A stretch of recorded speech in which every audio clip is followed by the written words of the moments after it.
Hello everyone, welcome to Varai In our Python coding series, we are going to see the next program adding two numbers together.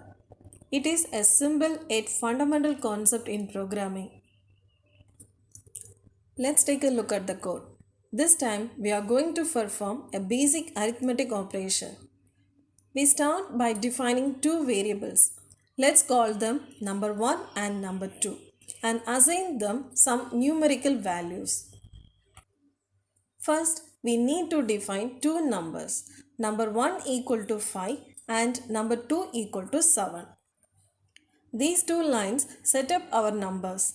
You can change these values to any numbers you want to add together. Now, let's move on to the additional part. We will use the plus operator to add number 1 and number 2.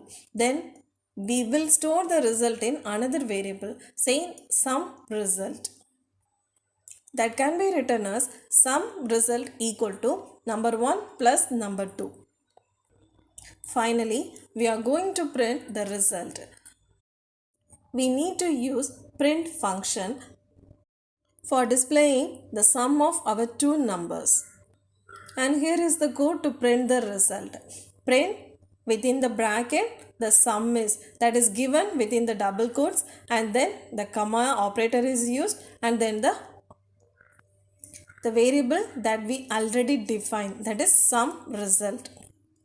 When we run this program, we will get the output, that is sum is 12, assuming you kept the initial values of number 1 and number 2. It is a simple way to showcase basic arithmetic operations in Python. You have it, our second Python program. Adding two numbers is just the beginning. As we progress, we will see more complex operations and concept. If you enjoyed this video, give it a thumbs up, subscribe for more content, and let me know in the comments you do like to explore. Happy coding!